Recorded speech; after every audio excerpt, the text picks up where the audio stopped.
The ceiling fan in the emergency room spun lazily above me, its rhythmic clicking matching the throb in my freshly cast arm. 3 a.m, and St. Mary's Hospital smelled of antiseptic and stale coffee. My scrubs, normally pristine white, were splattered with drops of dried blood. Mine from when I'd fallen. Or rather, when I'd been pushed. "Just a few more forms, Miss Bennett," the night nurse said, sliding a clipboard across the counter. I winced, shifting the heavy plaster cast as I reached for the pen. 6 weeks minimum, the doctor had said. 6 weeks of struggling to change IVs and administer medications one-handed. 6 weeks of explaining to my supervisor why I couldn't handle my full patient load. 6 weeks of hoping my stepfather would be in a better mood when I got home. "Thanks, Lily," I said, recognizing the nurse from previous shifts. I'd been working at St. Mary's for just under a year, my first job after nursing school. Tonight, though, I was on the wrong side of the counter.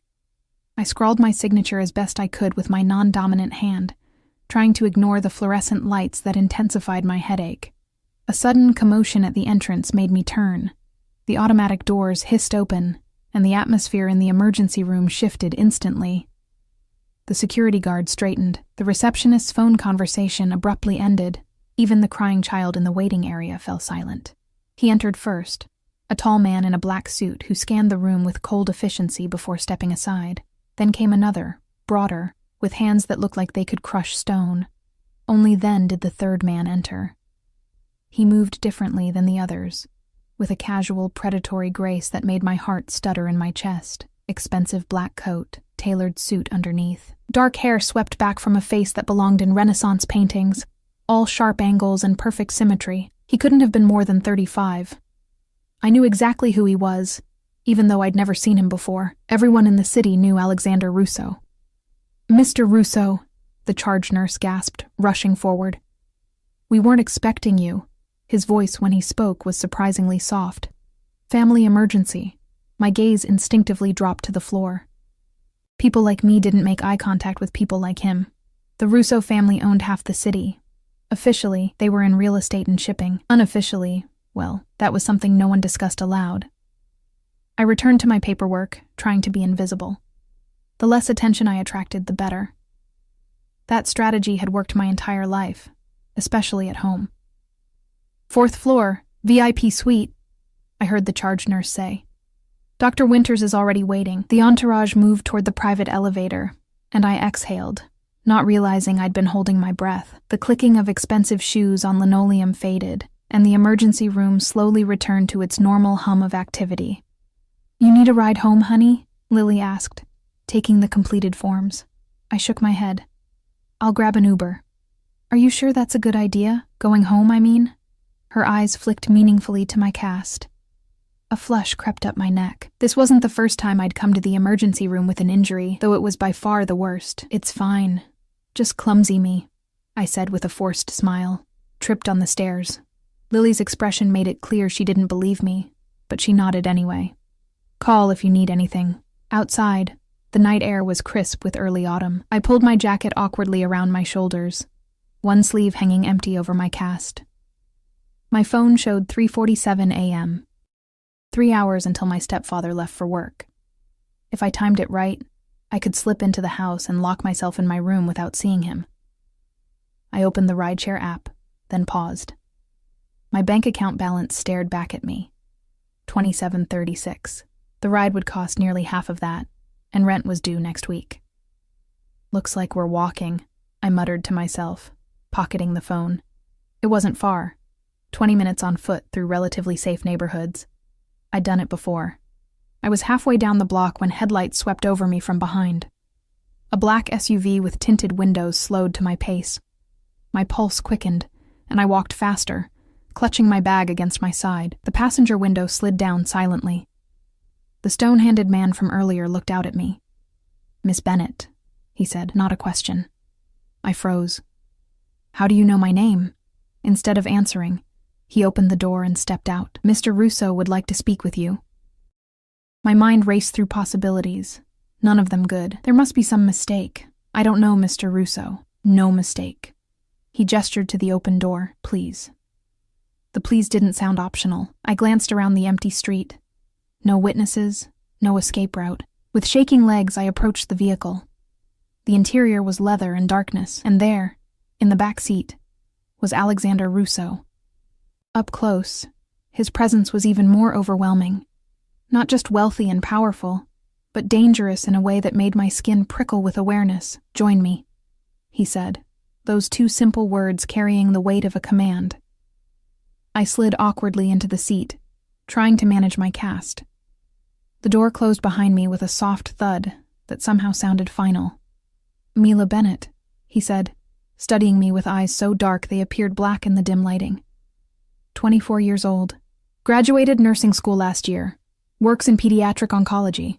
Lives with stepfather Ray Donovan at 1842 Westbrook Avenue. My breath caught in my throat. Why were you in the emergency room tonight, Mila?" he interrupted. I fell.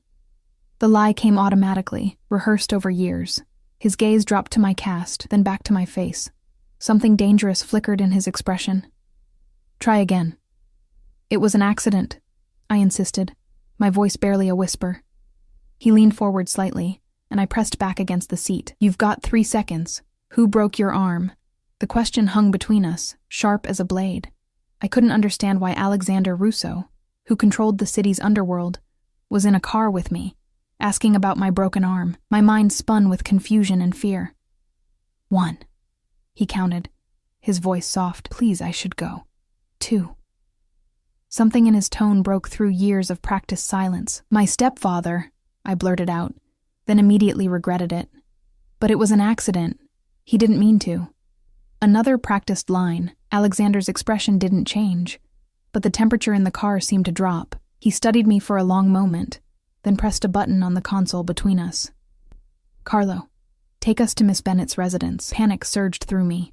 "No, please, you can't. He'll what?"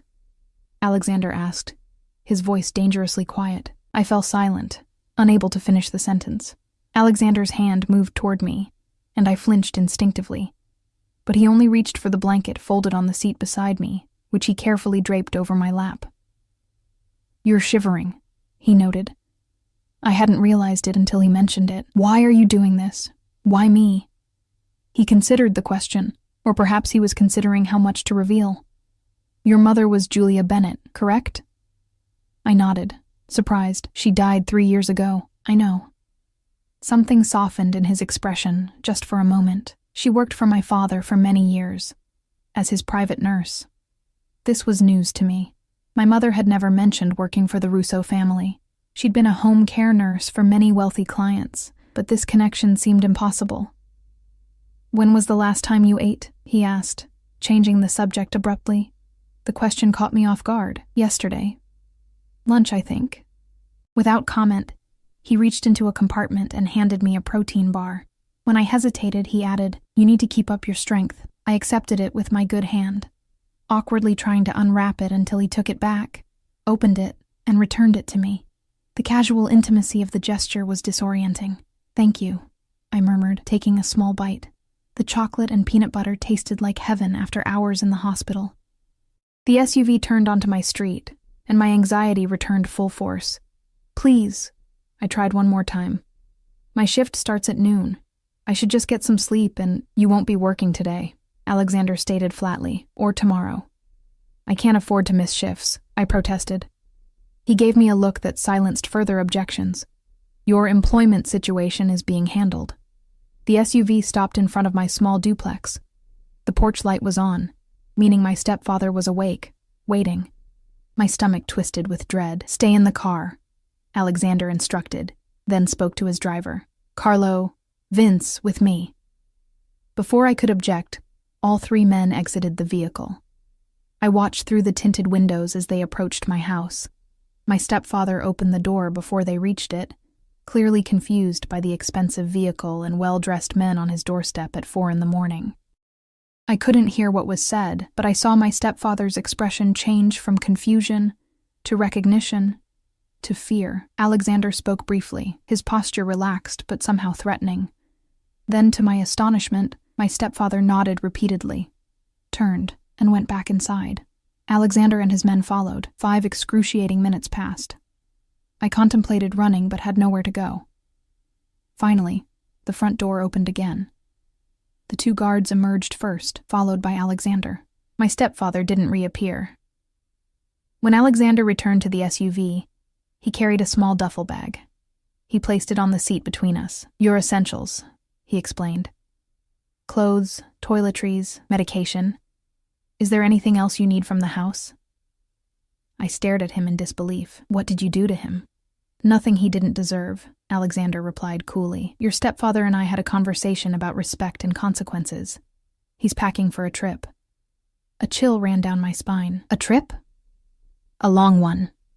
Alexander's phone chimed, and he checked it briefly. "We need to go." "Go where?" "I can't just—" "Mila," he interrupted, his tone gentler than before. "You have 2 options. Return to that house and wait for the next accident, possibly one you won't walk away from. Or come with me, where I guarantee your safety." "Why would you protect me?" I whispered. "You don't even know me." His eyes held mine, intense and unreadable. "I made a promise to your mother before she died. I intend to keep it." The revelation stunned me into silence. My mother had never mentioned the Russos, never hinted at any connection to the city's most notorious family. What other secrets had she kept? As the SUV pulled away from the curb, I caught a glimpse of my stepfather through the front window, packing frantically, occasionally glancing outside with naked fear on his face. For the first time since my mother's death, I felt a glimmer of something I'd almost forgotten. Hope. "Where are we going?" I asked, watching my prison of 3 years disappear behind us. Alexander's reply was simple: home. What I didn't realize then was that I was trading one cage for another. Perhaps a gilded one, but a cage nonetheless. And its keeper was infinitely more dangerous than the man I was leaving behind. Dawn was breaking as the SUV pulled through wrought iron gates, casting long shadows across manicured lawns. I dozed off somewhere along the journey, my exhaustion finally overcoming anxiety. When I blinked awake, we were winding up a long driveway toward what could only be described as a mansion.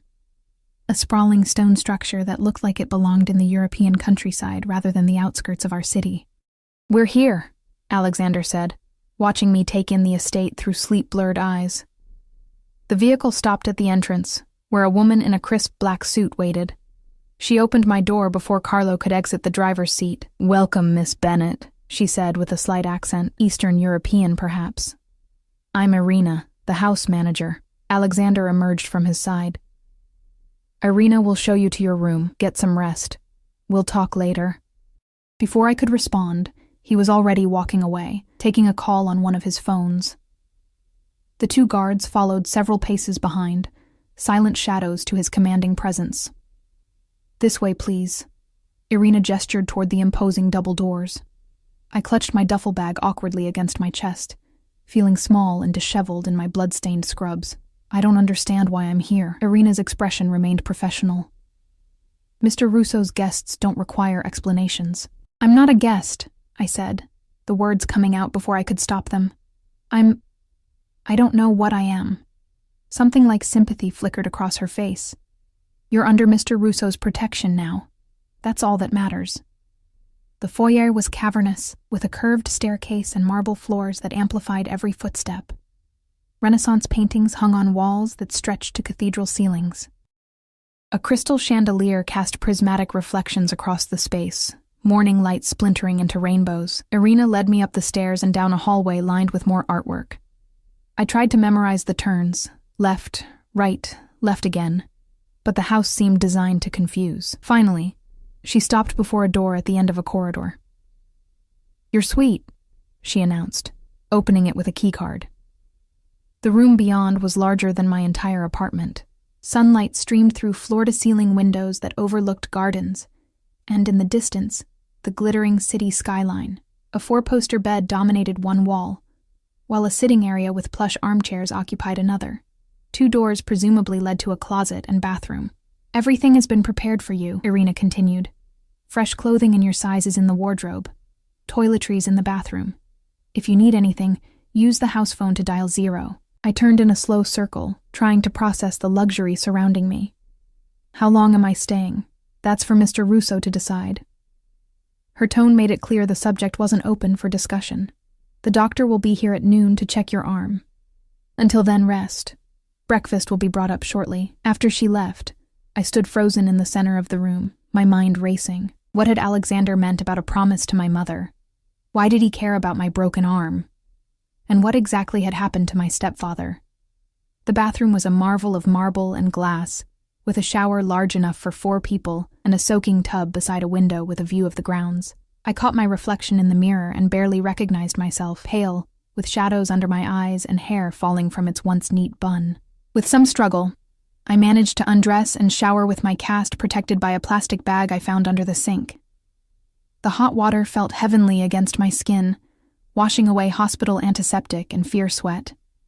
Wrapped in a plush robe, I explored the wardrobe and found it stocked with clothing in exactly my size. Jeans, sweaters, dresses, even sleepwear and undergarments still bearing price tags from expensive boutiques. The level of preparation was unsettling.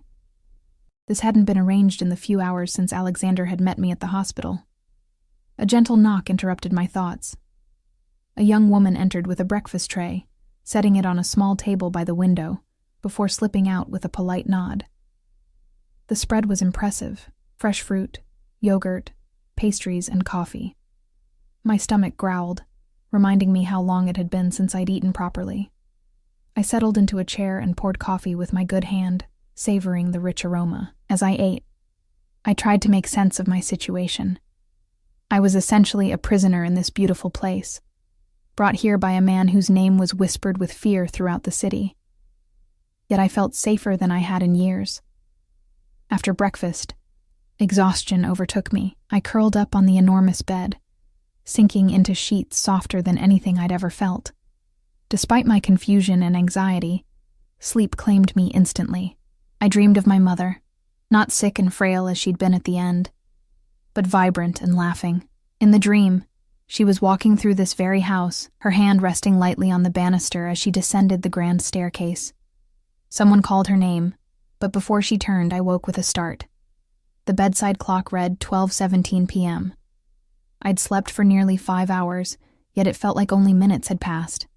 A soft knock at the door announced the doctor, a gray-haired woman with kind eyes who examined my cast and changed my prescription pain medication. "The break is clean," she explained, reviewing my x-rays on a tablet. 6 weeks in the cast, then physical therapy. Mr. Russo has arranged for a specialist to visit 3 times weekly. "That's not necessary," I protested. "I can't afford. Everything has been taken care of." She interrupted gently. "Your only job is to heal." After she left, another meal arrived. A light lunch of soup and sandwiches. I was finishing when Irina returned, this time with clothing draped over her arm. "Mr. Russo requests your company for dinner," she announced. "These should fit." She laid out a simple but elegant navy blue dress and matching shoes with a low heel. "A car will collect you at 7. "I can't dine with him," I said, panic rising. "I barely know him." "And my arm?" "The dress has been specially altered for your cast," Irina pointed out. Indeed, the left sleeve was designed to accommodate my injury. "As for knowing him, that's precisely the purpose of dinner." Left alone again, I paced the room, feeling increasingly like a character in a Gothic novel, the innocent girl trapped in the mysterious mansion. Except Alexander Russo was no brooding Heathcliff or Rochester. He was something far more dangerous. At 6:30, another staff member arrived to help me dress and style my hair. The navy dress fit perfectly, the modified sleeve allowing my cast to remain comfortable. My hair was arranged in loose waves, and minimal makeup covered the shadows under my eyes. "Beautiful," the young woman murmured, stepping back to assess her work. I hardly recognized myself in the mirror. Gone was the exhausted nurse in blood-stained scrubs, replaced by someone who looked like she belonged in this world of wealth and power. Precisely at 7, Irina returned to escort me downstairs. We descended the grand staircase, my good hand trailing lightly on the banister just as my mother had in my dream. The coincidence sent a chill through me. Rather than the formal dining room I expected, Irina led me to a smaller, more intimate space with windows overlooking a lit garden. A table for 2 was set with crystal and silver, candles flickering between place settings. Alexander stood as I entered, and I was struck again by his presence. He'd changed into a dark suit that fit his broad shoulders perfectly. His customary guards were nowhere to be seen. "Mila," he said, his voice low and warm, "you look lovely." "Thank you," I replied automatically, years of conditioning making me polite despite my circumstances, though I still don't understand why I'm here. He pulled out my chair. "Sit. We'll talk over dinner."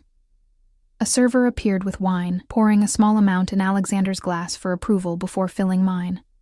Another brought appetizers, delicate arrangements of seafood that looked too beautiful to eat. "How's your arm?" Alexander asked after the servers departed. "Better with medication," I answered honestly. "The doctor you sent was very thorough." "Dr. Kessler is the best orthopedic specialist in the state." He took a sip of his wine, studying me over the rim of his glass. "She'll ensure you heal properly." I placed my napkin in my lap, trying to gather courage. "You said you made a promise to my mother. What did you mean?" Alexander seemed to consider his words carefully. "Your mother saved my life when I was 17. I had appendicitis that turned septic. She was my home nurse during recovery." This aligned with what I knew of my mother's career, though she'd never mentioned the Russo name. "That doesn't explain why you're helping me now, 20 years later." "We stayed in touch," he continued. "When she became ill, she reached out to me, asked for my help with medical bills. A flush of shame heated my cheeks. I'd worked 2 jobs trying to cover those expenses, never knowing my mother had sought outside assistance. She never told me." "She wouldn't have," Alexander said. "Julia was proud, but she was also practical. Before she died, she asked me to look after you, to make sure you were safe." My throat tightened with unshed tears. "Why wait 3 years? If you knew about my stepfather—" "I didn't," he interrupted, his expression darkening.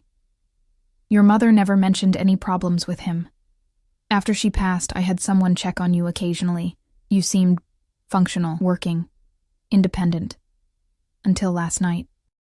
The idea that I'd been watched for years without my knowledge was disturbing, but somehow less disturbing than what my life had become under my stepfather's roof. "What did you do to him?" I asked, the question that had been haunting me since we left my house. Alexander's expression revealed nothing. "Let's just say Ray Donovan will be embarking on an extended journey of reflection, somewhere very distant, very isolated." A shiver ran down my spine. "You didn't kill him?"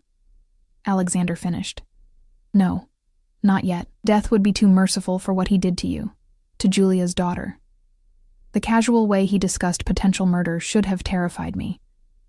Instead, I felt a shameful flicker of satisfaction, imagining my stepfather afraid, the way he'd made me afraid for years. "What happens now?" I asked, barely touching the exquisite food before me. "Now you recover. Here, where you're safe." He gestured to my full plate. "You should eat. You're too thin." I took a small bite, surprised by the explosion of flavors on my tongue. "I can't stay here indefinitely. I have a job, an apartment." "Your position at the hospital has been held for you with paid medical leave. As for your apartment, the lease has been terminated. Your belongings are being packed and brought here." The casual way he rearranged my life left me speechless. "You can't just—" "I can," he stated simply. "And I have." "What if I refuse? What if I want to leave?" Alexander's dark eyes held mine. "Are you asking if you're a prisoner, Mila?" I swallowed hard. "Am I?" "No. You're free to leave whenever you wish." His voice was soft, but carried an undercurrent of steel. "But I promised your mother I would protect you. I take my promises very seriously." The unspoken implication hung between us. I could leave, but Alexander Russo would still be watching, still controlling aspects of my life from a distance. The realization should have frightened me, but instead, it produced a strange sense of security I hadn't felt since my mother died. "There are clothes being made for you," he continued, changing the subject. "A seamstress will visit tomorrow for measurements." "The wardrobe is already full," I protested. "Those are temporary pieces," he dismissed with a wave of his hand. "You need a proper collection." The conversation shifted to safer topics. books we'd both read, places we'd visited. Alexander was surprisingly well-educated and articulate, discussing literature and art with genuine passion. By dessert, I found myself relaxing slightly, drawn in by his charisma despite my better judgment. Coffee was served in the adjacent sitting room, where a fire crackled in a stone hearth. I sank into a leather armchair, cradling my cup awkwardly with my good hand. "Your mother spoke of you often," Alexander said suddenly. "She was very proud of you, becoming a nurse, following in her footsteps." The mention of my mother brought fresh grief. "I miss her every day, as do I," he said quietly. "She was special." Something in his tone made me look up sharply. The expression on his face was unguarded for once, a mix of admiration and old sorrow. "Were you and my mother—" I couldn't finish the question. Alexander's laugh was genuine but sad. "No, nothing like that. She was my friend." One of the few people who saw me as something more than a Russo. In that moment, he seemed almost human. Not the dangerous crime lord, but a man who had lost someone important to him. "It's getting late," he said, rising. "You should rest. Your body needs sleep to heal." I stood as well, suddenly aware of how tired I still was. "Thank you for dinner, and for everything else." He nodded once, then reached out slowly, telegraphing his movement as if approaching a skittish animal. His fingers brushed my cheek so lightly I might have imagined it. "Good night, Mila." As Irina escorted me back to my suite, I realized something that should have terrified me, but instead left me oddly calm. Alexander Russo, the most dangerous man in the city, had claimed me as his to protect, and God help anyone who tried to hurt me again. A week passed in a haze of pain medication, physical therapy, and luxury I could barely comprehend. Each morning I woke expecting to find myself back in my cramped apartment, the mansion just an elaborate dream, but each morning I opened my eyes to sunlight streaming through floor-to-ceiling windows and the distant sound of gardeners tending the expansive grounds. Alexander himself was like a ghost, always present in the house but rarely seen. Sometimes I caught glimpses of him crossing the foyer or speaking with his security team in hushed tones. Occasionally, I'd hear his voice down a hallway, giving precise instructions to staff members who listened with unwavering attention. By the 8th day, cabin fever had set in. Beautiful as my gilded cage was, it was still a cage. "I need to go outside," I told Irina when she brought my morning tea. "Just for a walk around the grounds." She assessed me with her usual impassive expression. "I'll arrange an escort." "I don't need a bodyguard to walk in the garden," I protested, but Irina had already left, the door closing softly behind her. Frustration bubbling, I dressed in jeans and a sweater that had been altered for my cast, then slipped into comfortable shoes. My arm ached less now, though the weight of the plaster was still awkward and cumbersome. A knock at the door announced my escort. Not one of Alexander's intimidating security team as I'd expected, but Alexander himself. "Good morning," he said, his gaze taking in my casual attire. "Irina mentioned you'd like a tour of the grounds." "You don't need to babysit me," I said, immediately regretting my sharp tone. "I mean, surely you have more important things to do." A hint of amusement crossed his face. "More important than keeping a promise? I don't think so."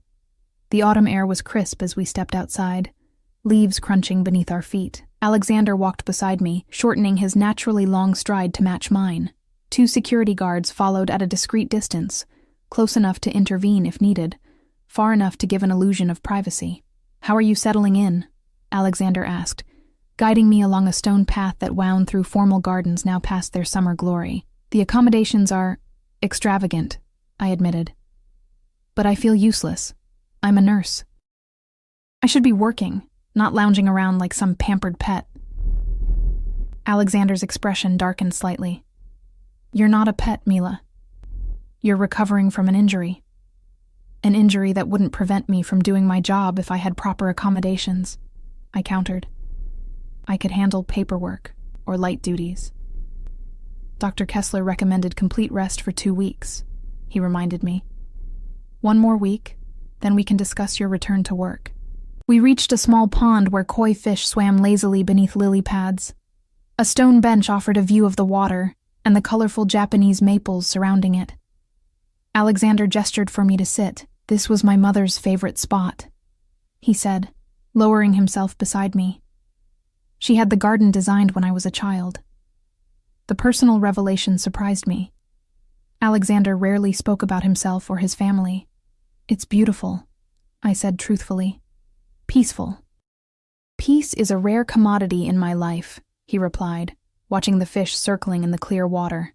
I come here when I need to think. And what do you think about? I asked, genuinely curious. His dark eyes met mine. Lately? You. The simple admission sent a rush of heat to my cheeks. Me? Why? You're an enigma, Mila Bennett. Most people in your situation would be demanding compensation, asking for favors, trying to leverage their position. I'm not most people, I said. And what position? I'm here because you decided I should be. I didn't ask for any of this. Precisely, Alexander said, his voice softer than usual. You expect nothing. It's refreshing. A comfortable silence fell between us.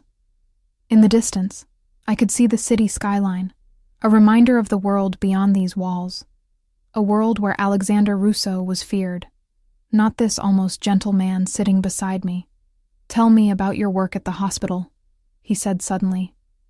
Your patients. The request caught me off guard, but I found myself talking about the children in the oncology ward, their courage in the face of illness, the small victories we celebrated together. Alexander listened attentively, asking thoughtful questions that revealed a genuine interest. You love it, he observed when I finally fell silent. Being a nurse. It's all I've ever wanted to be, I confirmed. My mother inspired me, seeing how she helped people, how she made a difference. She made a difference to me, Alexander said, his gaze distant. Not just by saving my life, by seeing the person behind the name. Before I could respond, one of the security guards approached, speaking in a low voice to Alexander. His expression shifted instantly, the softness vanishing, replaced by the hard-edged authority I'd glimpsed before. I have business to attend to, he said, rising. Carlo will escort you back to the house when you're ready. He was gone before I could respond, striding purposefully toward the mansion, already on his phone. The security guard, Carlo, took up position a respectful distance away, giving me privacy while maintaining his watchful stance. I remained by the pond, trying to reconcile the different versions of Alexander Russo. The dangerous crime lord whispered about in the city, the attentive host who ensured my comfort. And now this man who spoke of my mother with such respect and sat quietly by a koi pond discussing my work with genuine interest. Later that afternoon, I was surprised by a delivery to my suite, a stack of medical journals and nursing publications, along with a note in bold, masculine handwriting. For your professional development during recovery. A. The thoughtfulness of the gesture touched me more than any of the expensive clothes or gourmet meals. He'd listened to me, understood what mattered. That evening, I was informed that Alexander had been called away on business. The news shouldn't have disappointed me, but it did. I'd grown accustomed to our brief interactions, passing each other in hallways, exchanging pleasantries over morning coffee when our schedules aligned. Without him, the mansion felt even more like a beautiful prison. 3 days later, I woke to commotion outside my door, voices in the hallway, footsteps moving quickly. I slipped on a robe and peered out cautiously. Irina spotted me and approached, her usual composure slightly rattled. Please return to your room, Miss Bennett. Everything is under control. What's happening? I asked, noticing security personnel moving with purpose through the corridor. Mr. Russo has returned, she said, as if that explained everything. He requires medical attention. My nursing instincts kicked in instantly. I can help. I'm trained for emergency care. Irina hesitated, then nodded sharply. Come with me, quickly. She led me to a part of the house I'd never seen before, what appeared to be Alexander's private quarters. The space was masculine and minimalist, with dark woods and leather furniture. A team of security stood outside a partially open door, through which I could hear low voices. He's in there, Irina said. The doctor is with him, but I pushed past her into what turned out to be a spacious bathroom. Alexander sat on the edge of a marble counter, shirt off, while a nervous-looking young man attempted to clean a wound on his shoulder. Blood seeped through a makeshift bandage, and Alexander's face was pale beneath his usual tan. "What happened?" I asked, moving forward automatically. Alexander's eyes found mine, surprise briefly replacing the pain in his expression. "Mila, you shouldn't be here." "I'm a nurse," I reminded him, already assessing the situation. "And you need one." I turned to the young man. "Are you the doctor?" He nodded, clearly relieved to see me. "Dr. Parker, I'm more of a GP, not really trauma-trained." "Let me see," I said, gently moving his hands away from the wound. Alexander watched me, his breathing controlled but shallow. The injury was a deep gash across his shoulder and upper chest. Not a bullet wound as I'd feared, but a knife cut from the look of it, clean but deep. "This needs stitches," I said, professional mode fully engaged. "Proper cleaning, antibiotics?" "Just patch it up," Alexander ordered. "No hospitals." I fixed him with my best stern nurse look. "This isn't negotiable. Without proper treatment, you risk infection, significant scarring, possibly nerve damage." For a tense moment, we stared at each other, neither willing to back down. Then, surprisingly, he nodded. "Do what you need to do. Here." "I'll need supplies," I told Dr. Parker, who seemed happy to defer to my expertise. He hurried off to gather what I requested, returning with an impressively well-stocked medical kit. "Everyone out," I ordered, washing my hands one-handed as best I could. "Except the doctor." Alexander dismissed his security team with a nod. They left reluctantly, closing the door behind them. "This will hurt," I warned him, preparing to clean the wound properly. His laugh was short and humorless. "I've had worse." As I worked, I tried to maintain professional detachment, but it was difficult with Alexander watching me so intensely. His body was a roadmap of past violence. Old scars crisscrossed his torso, telling stories I wasn't sure I wanted to hear. "How did this happen?" I asked, carefully irrigating the wound. "Business disagreement," he replied, not flinching, despite what must have been significant pain. "Must have been quite a disagreement," I murmured, preparing the local anesthetic. "The other party came away with a more permanent reminder of our differences," he said, his tone casual but chilling. I paused, needle in hand. "Did you kill someone tonight, Alexander?" His dark eyes met mine, unflinching. "Would it change how you treat my wound if I had?" "No," I admitted. "The Hippocratic Oath doesn't have exceptions." "Then perhaps it's better you don't know the details of my business," he suggested. "For both our sakes."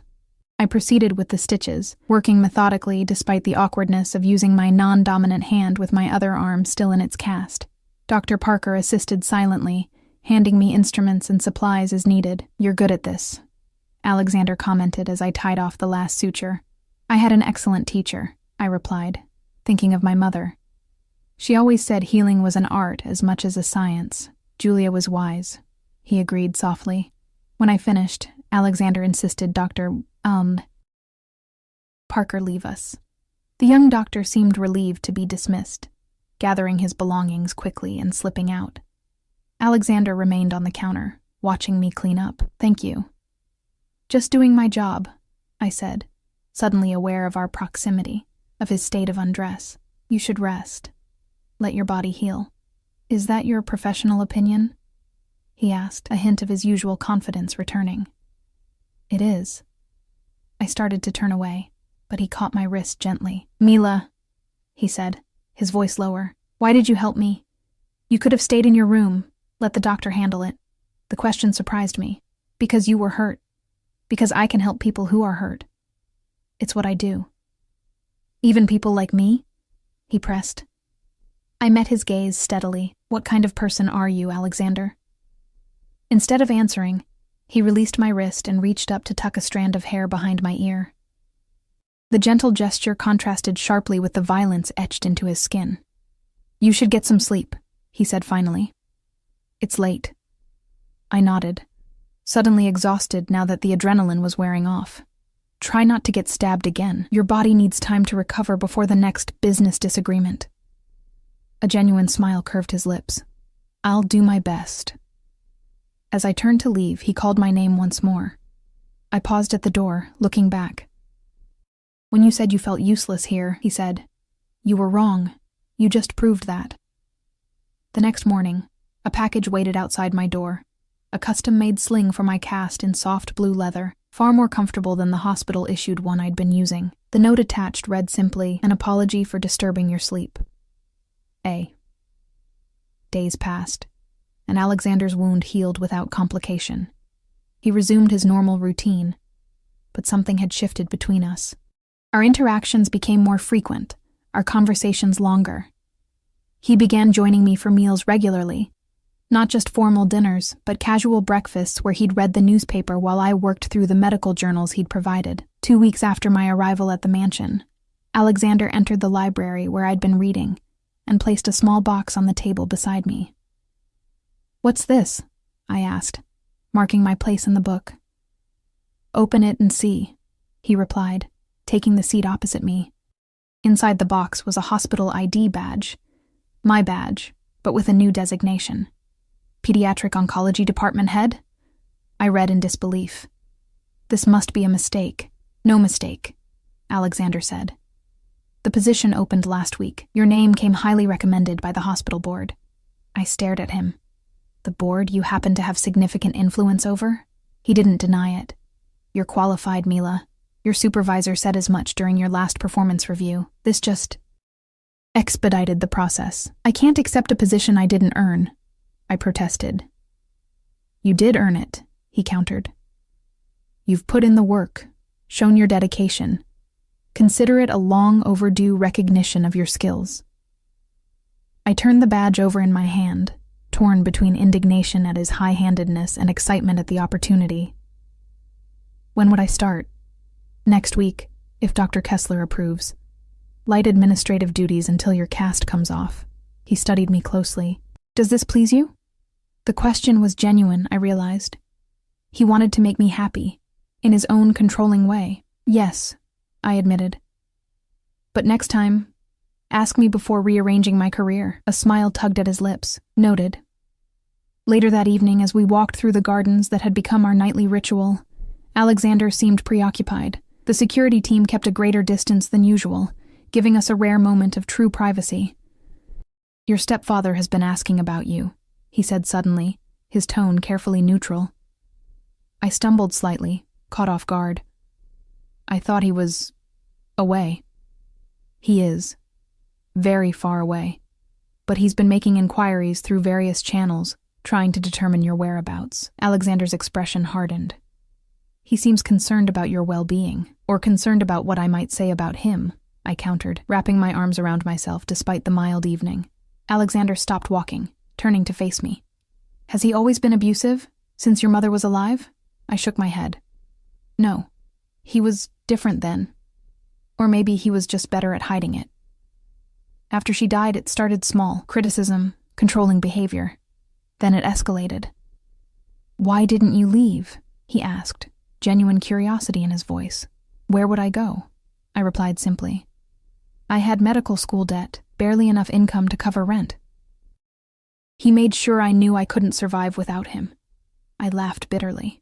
The irony is, he was right. I didn't escape on my own. You had to rescue me. Alexander's expression softened. "You would have found your way eventually. You're stronger than you realize." The compliment warmed me unexpectedly. "What will happen to him? My stepfather?" "That depends," Alexander said carefully, "on what you want." The implication was clear. With a word from me, Ray Donovan would disappear permanently. The power was dizzying and terrifying. "I don't want his blood on my hands," I said quietly. Alexander nodded, unsurprised. "Then he'll remain where he is, isolated, monitored, never able to hurt you again." "Thank you," I whispered. We resumed walking, the silence between us comfortable now. When we reached the koi pond, Alexander gestured for me to sit on our usual bench. "I have to leave town for a few days," he said. "Business in Chicago." My stomach clenched with an unexpected anxiety. "When do you leave?" "Tomorrow morning." He studied my reaction. "The house will remain at your disposal. Security will be doubled in my absence. Is that necessary?" I asked. "I mean, no one knows I'm here, do they?" Alexander's expression turned grave. "Your stepfather isn't the only one making inquiries. Word has spread that you're under my protection.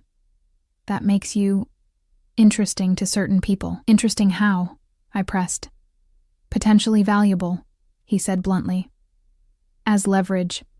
I digested this information, so I'm not just a promise to my mother anymore. I'm a liability to you. No, Alexander said firmly. You're important to me. That's different. The intensity in his gaze made my breath catch. Alexander, I'll be back on Friday, he continued, standing abruptly. If you need anything, Irina has direct access to me at all times. That night I couldn't sleep.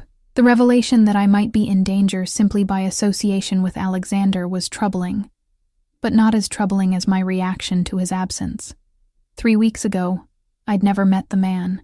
Now, the thought of him leaving for just a few days left me anxious and unsettled. What was happening to me? Was this Stockholm Syndrome, developing feelings for my captor?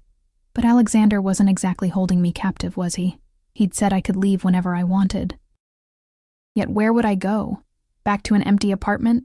Back to a life where I was constantly looking over my shoulder, afraid my stepfather would return? Here, I was safe, protected, valued even. The realization hit me with startling clarity. I didn't want to leave, not just because of the luxury or the safety, but because of Alexander himself. Somewhere between that first terrifying car ride and tonight's walk in the garden, I'd begun to care for him, this complex, dangerous, surprisingly gentle man who had upended my life completely.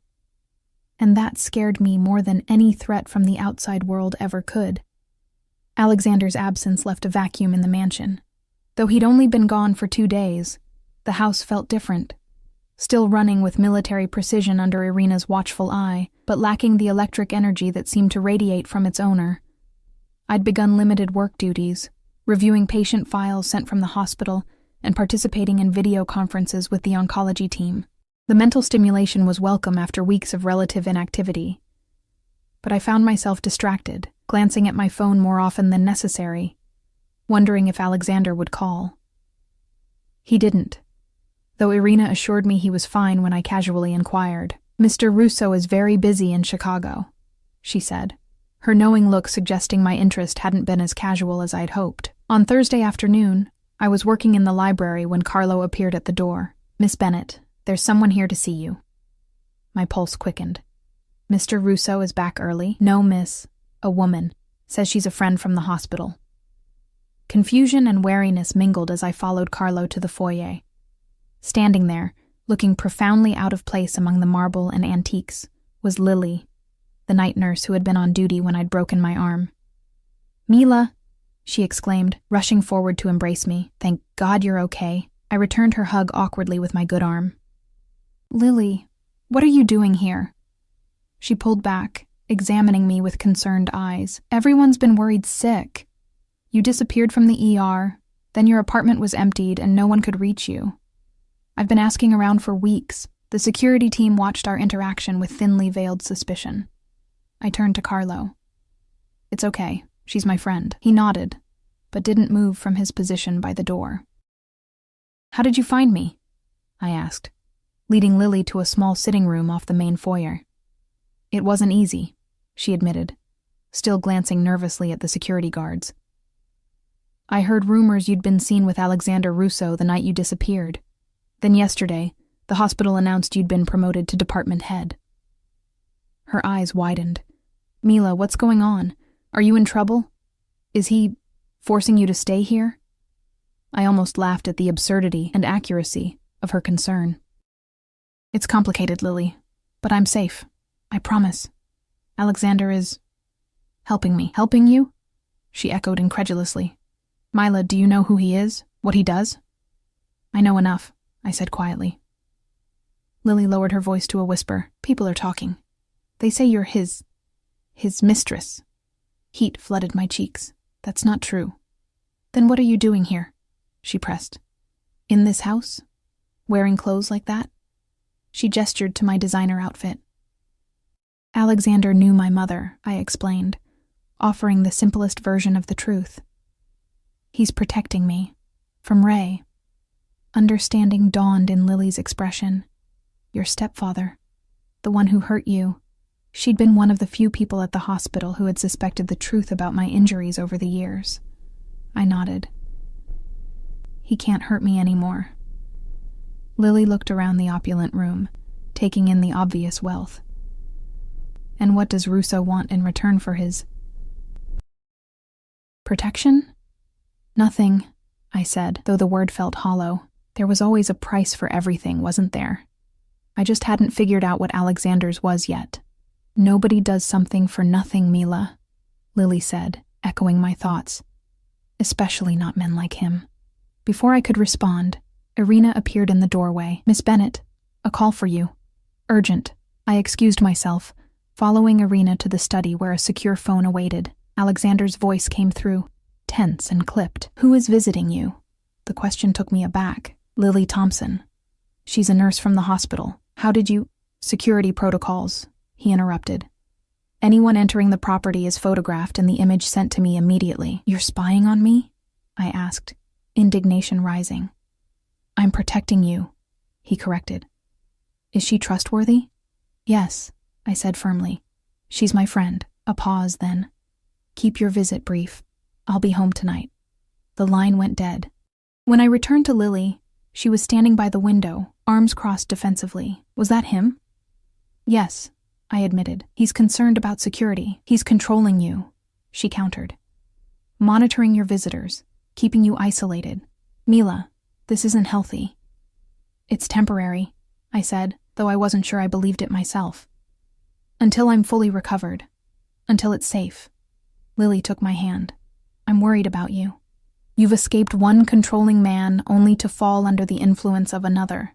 Her words hit home with uncomfortable accuracy. It's different, I insisted. Alexander doesn't hurt me. There are many ways to control someone besides physical violence, she said gently. I've seen it before in the ER, women trapped in gilded cages, convinced they're there by choice. I pulled my hand away, suddenly defensive. I appreciate your concern, Lily, but I know what I'm doing. She sighed, reaching into her bag for a small notebook.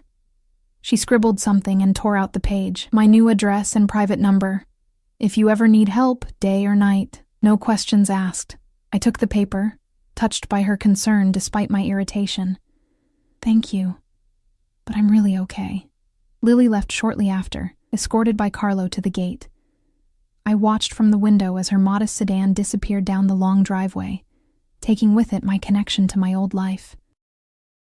Her visit had unsettled me more than I wanted to admit. Was she right? Had I simply exchanged one form of captivity for another, more comfortable version? I spent the afternoon distracted, her words echoing in my mind as I tried to focus on patient files. By evening, restlessness drove me to the gardens, seeking peace by the koi pond. The sun was setting, painting the sky in dramatic oranges and purples, when I heard footsteps on the path behind me. I knew without turning who it was. The confident stride, the subtle shift in the air that always seemed to accompany his presence. You're back early, I said, still gazing at the water. Alexander settled beside me on the bench. Business concluded sooner than expected. I glanced at him, noting the tension in his jaw, the subtle shadows beneath his eyes. Successful business? Very, he replied, loosening his tie. How was your visit with Nurse Thompson? The question had an edge to it that irritated me. Pleasant. She was worried about me, with good reason, Alexander said. Your disappearance must have seemed suspicious. She thinks I've exchanged one abuser for another, I stated bluntly, watching for his reaction. Alexander's expression hardened. Is that what you think? I don't know what to think anymore, I admitted. 3 weeks ago, I was just a nurse with a broken arm and a miserable home life. Now I'm living in a mansion, surrounded by security, promoted to a position I'm not sure I earned, wearing clothes that cost more than my monthly rent. And this troubles you? He asked, his voice carefully neutral. Yes, I said honestly, because I don't understand why. Why me? Why go to all this trouble? A promise to my mother doesn't explain. This, I gestured between us. Alexander was silent for a long moment, staring out at the darkening garden. When he finally spoke, his voice was softer than usual. Your mother saved more than my life, Mila. She saved my humanity." He paused, choosing his words carefully. "I was raised to be exactly what I am. My father's son, heir to his empire. There was never any question of what I would become." I listened, afraid to interrupt this rare moment of openness. "When I was 17, after the appendicitis, Julia came to care for me. For 6 weeks, she was in our home every day. And she treated me like a normal boy, not a Russo, not a future crime lord, just Alexander." His expression softened at the memory.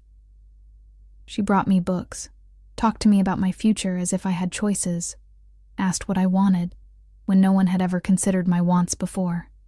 "That sounds like her," I murmured, my throat tight with emotion. "When she left, I was different. I still became what I was always meant to be," he continued. "But I never forgot those conversations, the way she saw me." He turned to face me fully. "You have her eyes, her compassion. When you treated my wound, you didn't see Alexander Russo, the man people fear. You just saw someone who needed help." The revelation stunned me. "So this, all of this, is because I remind you of my mother?" "No," he said firmly. "It started as a promise, yes. But it's become something else entirely." "What has it become, Alexander?" I asked, my heart beating faster. Instead of answering, he reached out, his fingers brushing my cheek with a tenderness that made my breath catch. "I've spent my life surrounded by people who want something from me. Power, money, protection, favors. You're the first person since your mother who expects nothing." "That's not entirely true," I admitted. "I do want something from you." His expression grew guarded. "What?" "The truth," I said simply. "About what happens next, about what you want from me." Alexander's dark eyes held mine, intense and unreadable. "What I want," he began, then stopped, seeming uncharacteristically uncertain. "What I want is for you to stay, not as a guest, not as an obligation, but because you choose to." The admission hung between us, heavy with implications. "And if I choose to leave, then I would let you go," he said, though the tension in his jaw suggested it would cost him. "But I would still ensure your safety, your comfort, from a distance." "Why?" I pressed, needing to hear him say it. Alexander took my hand, his touch gentle but possessive. "Because you've become essential to me, Mila. In ways I never anticipated." The confession, coming from a man who had likely never admitted vulnerability to anyone, moved something deep within me. Before I could respond, his phone rang. Alexander checked it, his expression instantly shifting to one of cold fury. "I need to take this," he said, standing. "We'll continue our conversation later." I watched him stride away, already speaking rapidly into the phone, his voice too low for me to catch the words. The security team fell in behind him, leaving me alone by the pond. By the time I returned to the house, Alexander had locked himself in his study with Carlo and several other men I recognized as his lieutenants. Raised voices occasionally filtered through the heavy door, though the words remained indistinct. Irina intercepted me in the hallway. "Mr. Russo asks that you remain in your suite for the rest of the evening, Miss Bennett. Dinner will be brought to you. Is something wrong?" I asked, concerned by the unusual request. "Security precaution," she replied, her expression giving nothing away. "Nothing for you to worry about." But there was plenty to worry about, I discovered, when I turned on the television in my sitting room. Breaking news banners flashed across the screen. Attempted hit on crime family leader. 3 dead in downtown shootout. The reporter stood in front of a cordoned-off restaurant, police lights flashing behind her. Sources say Alexander Russo, alleged head of the city's most powerful crime syndicate, was the target of the attack that left 3 dead and 2 injured. Russo himself appears to have escaped unharmed. Police are investigating possible connections to the Varga family, longtime rivals of the Russo organization. I sank onto the sofa, my legs suddenly weak. Alexander hadn't mentioned any attack. He'd said business concluded, successfully. Was this what he considered a success? Surviving an attempt on his life? The reality of who he was came crashing down on me with renewed clarity. This man who spoke so tenderly about my mother, who touched my cheek with such gentleness, was also a man whose business dealings ended in bloodshed. A man with enemies who wanted him dead. And now I was connected to him, Protected by him, yes, but also potentially a target because of that very protection. When dinner arrived, I couldn't eat. I paced the suite, torn between the growing feelings I couldn't deny and the harsh reality of Alexander's world. Lily's warnings echoed in my mind, alongside Alexander's confession by the pond. A soft knock at my door startled me from my thoughts. I opened it to find Alexander standing there, his expression inscrutable. "May I come in?" he asked, unusually formal. I stepped aside, noting how exhausted he looked up close. His tie was gone, shirt collar open, revealing the edge of the scar where I'd stitched his wound. "You're all over the news," I said, closing the door behind him. "There was an attack." "Yes," he confirmed, moving to the window to gaze out at the moonlit gardens. "An unfortunate business complication." "3 people are dead, Alexander," I said quietly. "That's more than a complication." He turned to face me, his expression hardening slightly. "This is my world, Mila. I've never pretended otherwise." "No, you haven't," I admitted. "But I don't think I fully understood what it meant until now." "And now that you do?" he asked, a hint of vulnerability beneath the question. I approached him slowly. "Now I understand why you keep asking what I want, instead of telling me what you want. You're used to taking. Used to people giving you what you desire out of fear or obligation." Alexander remained still as I stopped before him, close enough to feel the warmth radiating from his body. "But you don't want that from me," I continued softly. "You want me to choose you, freely." Something shifted in his dark eyes. Surprise, perhaps, that I had understood so clearly. "Yes," he acknowledged. "I want your choice to be real." I reached up, my fingertips lightly tracing the scar visible at his collar. "Even if I choose wrong, even if I choose a man whose business leaves bodies in the street." His hand caught mine, holding it against his chest where I could feel his heart beating steadily. "Even then, though I would do everything in my power to keep that part of my life separate from you." "Could you?" I asked. "Tonight's news suggests otherwise." "What happened today was an anomaly," he said firmly, "a miscalculation that won't be repeated." I studied his face, searching for the truth. The attack was because of me, wasn't it? Someone found out about me, about what I mean to you. Alexander's silence was confirmation enough. "How did they know?" I pressed. "I've barely left the property. Your friend," he said finally. "Nurse Thompson. She was followed after leaving here, questioned." Horror washed over me. She's unharmed," he assured me quickly. "But she revealed enough for the Vargas to make certain assumptions about your importance." Guilt and fear twisted in my stomach. "I put her in danger. I put us both in danger." "No," Alexander said firmly, his hands coming to rest on my shoulders. "This is not your fault. The responsibility is mine for not anticipating the risk." His expression softened. "But it clarifies things, doesn't it? Shows you exactly what being in my life means." I pulled away slightly, needing space to think. "When you said you would let me go if I chose to leave, did you mean it?" Pain flickered across his features, but he nodded. "Yes. Your safety would be arranged differently, but yes, I would respect your decision." The moment stretched between us, heavy with possibility. Alexander Russo, the man who controlled everything and everyone around him, was giving me the one thing no one ever had. A genuine choice. "I need time," I said finally. "To think, to be sure." He stepped back, respecting my space even as disappointment shadowed his eyes. "Of course.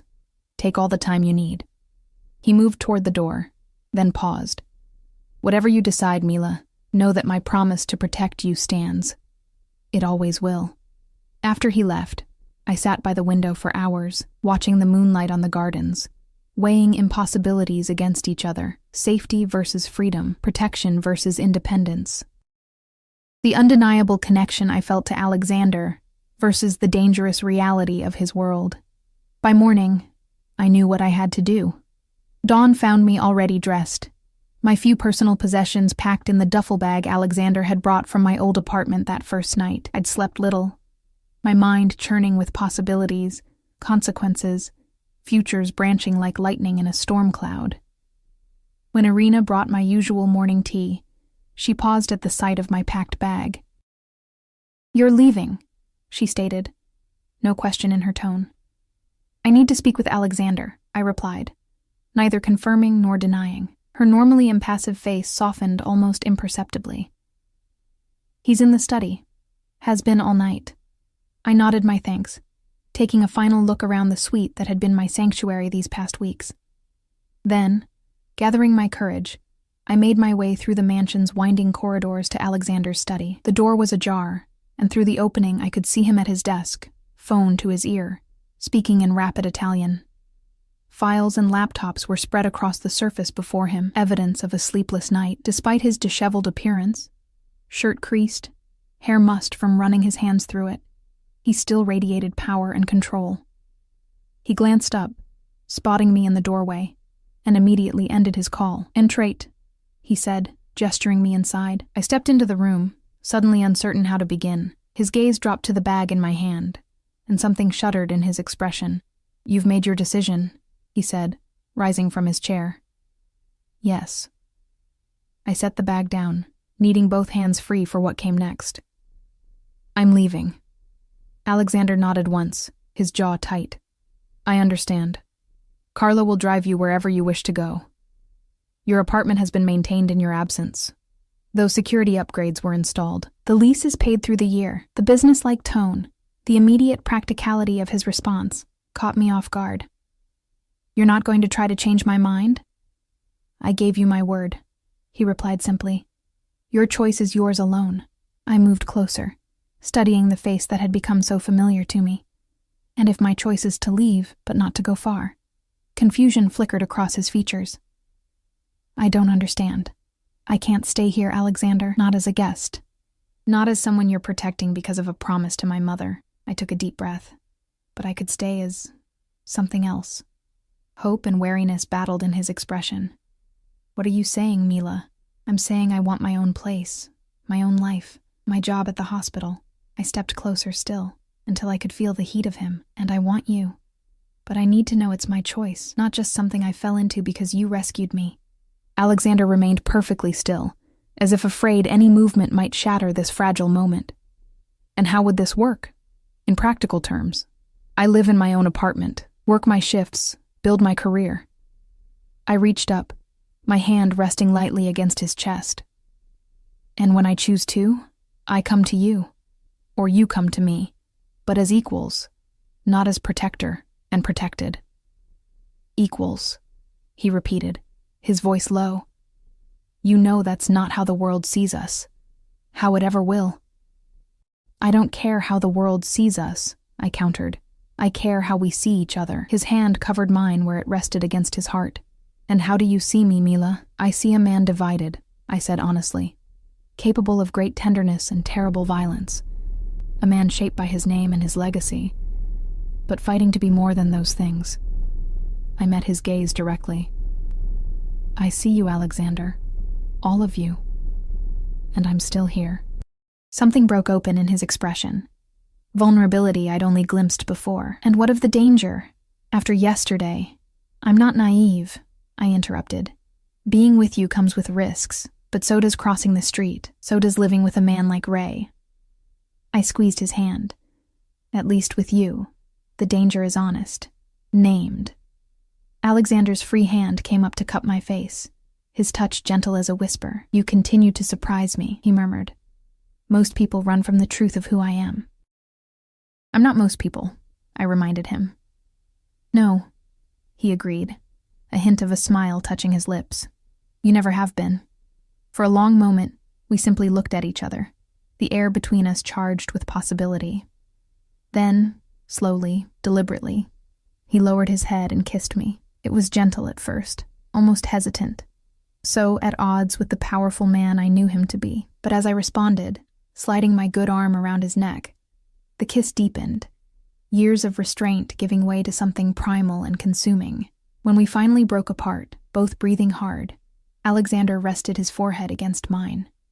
"I've wanted to do that since the night I found you at the hospital. That long?"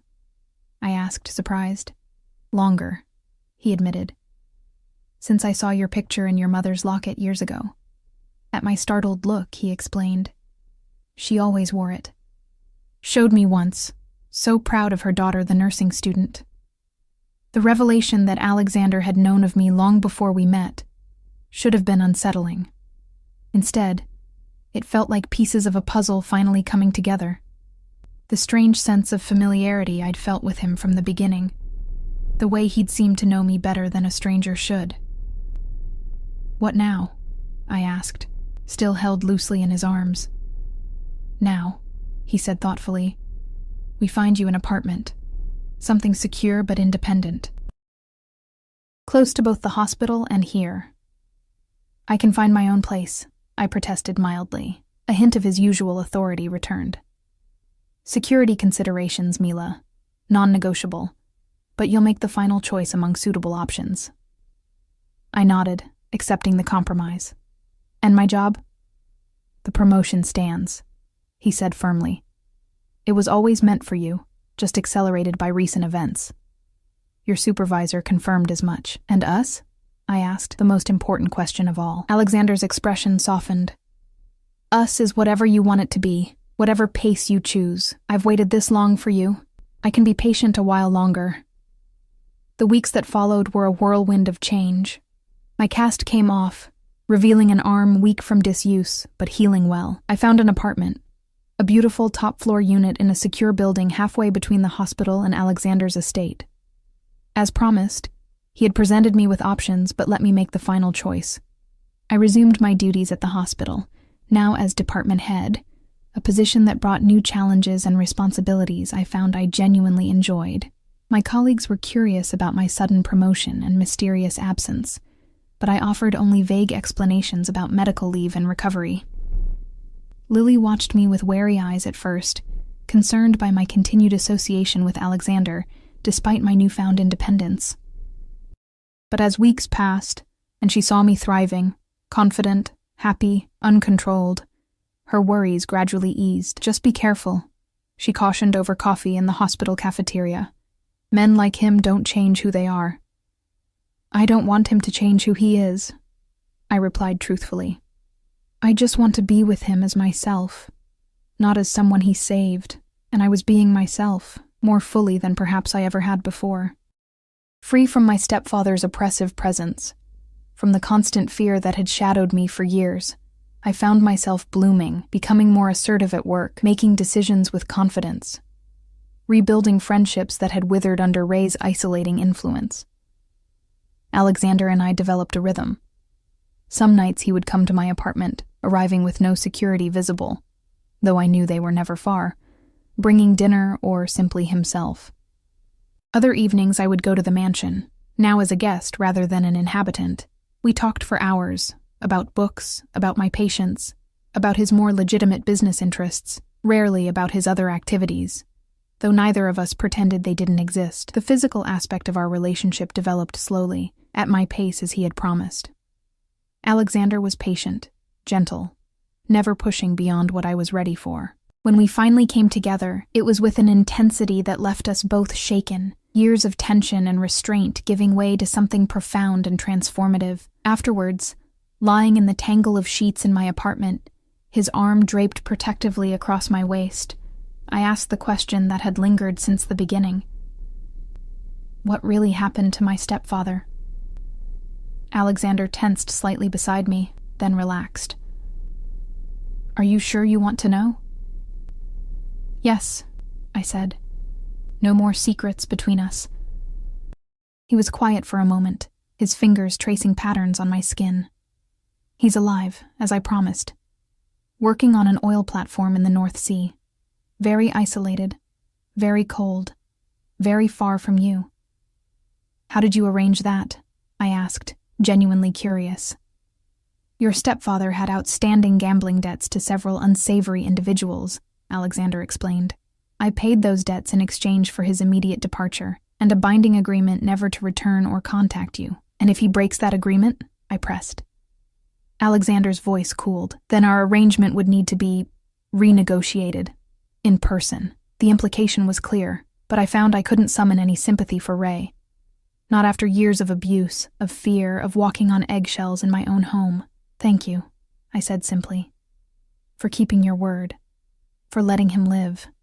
Alexander propped himself up on one elbow, looking down at me with serious eyes. I will always keep my word to you, Mila.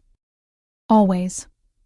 3 months after I'd left the mansion, Alexander asked me to accompany him to a charity gala, our first public appearance as a couple. The event, benefiting the children's hospital where I worked, would put us squarely in the spotlight. Are you sure? I asked, as we discussed it over dinner at the mansion. Won't this make me more of a target?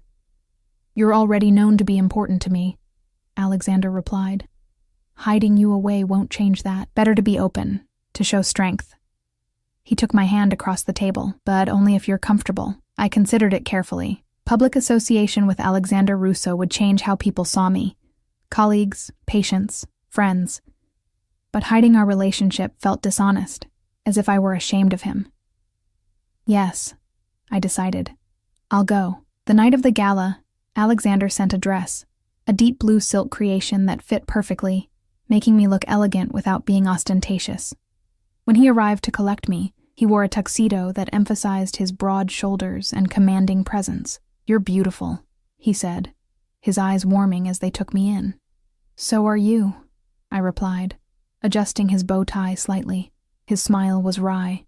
I've been called many things, but beautiful is a first. The event was held in the grand ballroom of the city's oldest hotel.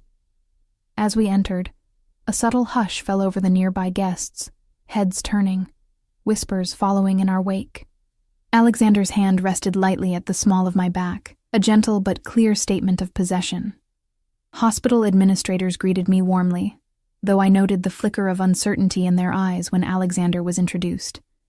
My colleagues were more openly curious, some boldly assessing the man whose name inspired such fear and respect throughout the city. Dr. Phillips, I greeted my former supervisor, now my colleague. You remember Alexander Russo?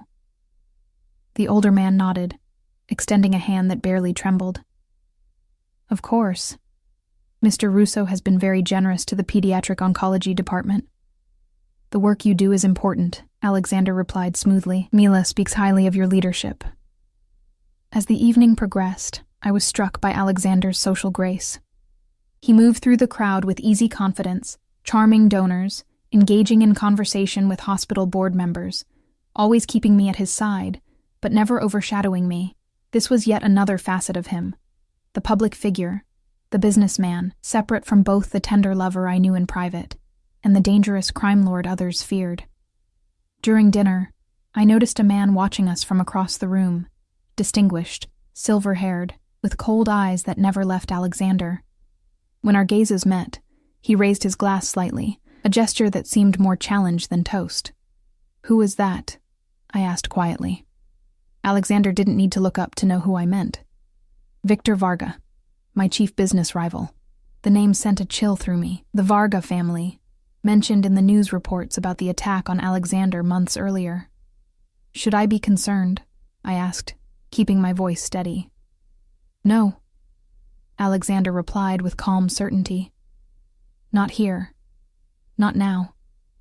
His hand covered mine on the table, visible to anyone watching. And never again. If I have anything to say about it, later, as we danced, I felt Victor Varga's eyes following us across the floor. He's still watching, I murmured. Alexander drew me closer, his lips brushing my ear. Let him watch. Let everyone watch. Let them see exactly what they would be risking if they ever tried to reach me through you. There was possession in his voice, yes, but also something deeper. A vulnerability I'd come to recognize in the months we'd been together. Alexander Russo, who controlled vast criminal enterprises with ruthless efficiency, had given me power over him that no enemy could ever match. We both knew it, though neither of us spoke of it aloud. As the evening drew to a close, Alexander was pulled aside by a hospital board member, leaving me momentarily alone by the champagne fountain. I was reaching for a glass when a voice spoke from behind me. So, you're the nurse who tamed the beast. I turned to find Victor Varga standing there, impeccably dressed, a cold smile on his face. Mr. Varga, I acknowledged, my pulse quickening. I don't believe we've been introduced. No need for formalities, he replied smoothly. I feel I know you already, Miss Bennet. You've become quite the topic of conversation in certain circles. I kept my expression neutral, channeling Alexander's calm authority. Have I? Indeed. The woman who holds Alexander Rousseau's heart, if such a thing exists. Varga sipped his champagne. A valuable position. Potentially dangerous, of course. Is that a threat, Mr. Varga? I asked directly. He chuckled, seemingly amused by my boldness. Merely an observation. Rousseau has many enemies. I'm aware, I replied coolly. Yet here you are, he mused. Either very brave or perhaps I simply know something you don't, I countered. Curiosity flickered in his cold eyes. And what might that be? That there's more to Alexander Rousseau than most people see.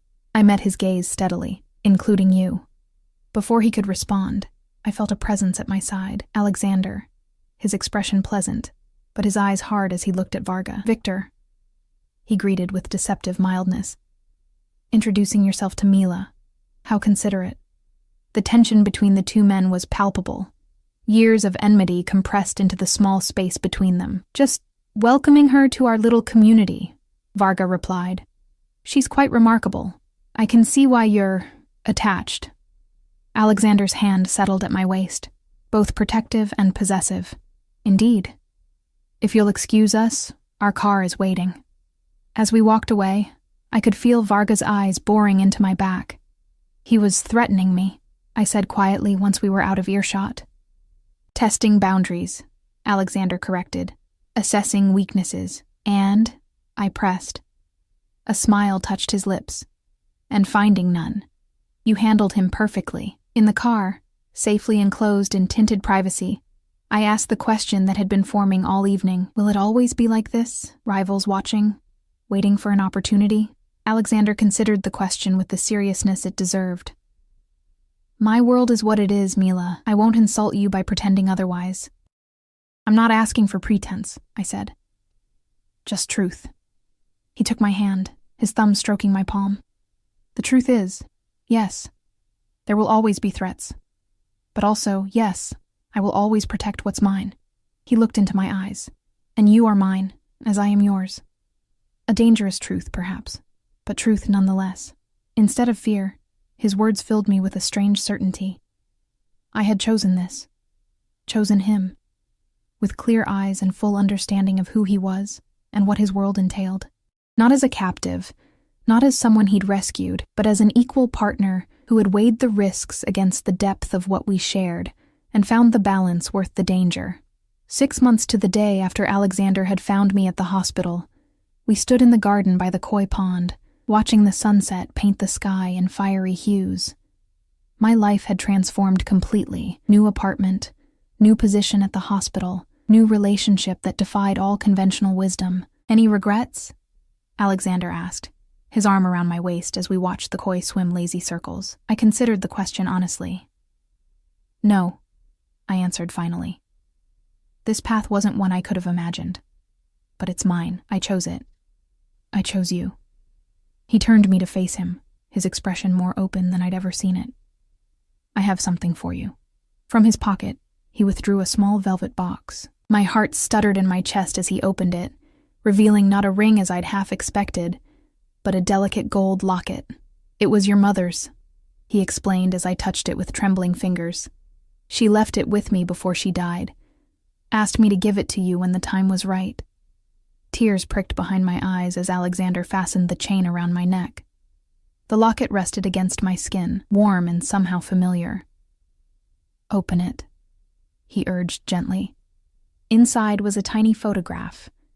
My mother, smiling, healthy, as I remembered her before illness took her. And opposite, where my picture had once been, was a new photo. Alexander and me, captured during a quiet moment in the garden weeks earlier, his arm around me, my head on his shoulder. She would have approved, Alexander said softly, of us. How can you be sure? I asked, closing the locket gently. Because she knew me at my worst, and still saw something worth saving, he replied, just as you do. As night fell around us, the garden lights illuminating our path back to the house, I thought about choices, mine, my mother's, Alexander's. the complex web of decisions and consequences that had brought us to this moment. My stepfather had once told me, in a rare moment of alcohol-induced honesty, that life was a series of cages. You never truly escaped, just traded one for another. Perhaps he was right. But some cages were of our own making. Doors left deliberately unlocked, some captivities were chosen, entered with eyes wide open, hearts fully engaged. Alexander's fingers interlaced with mine as we walked, his stride matching mine, no longer ahead or behind, but beside me. The future stretched before us, uncertain and dangerous, but also filled with possibility. I had traded safety for love, predictability for passion, conformity for complexity, and I wouldn't have it any other way.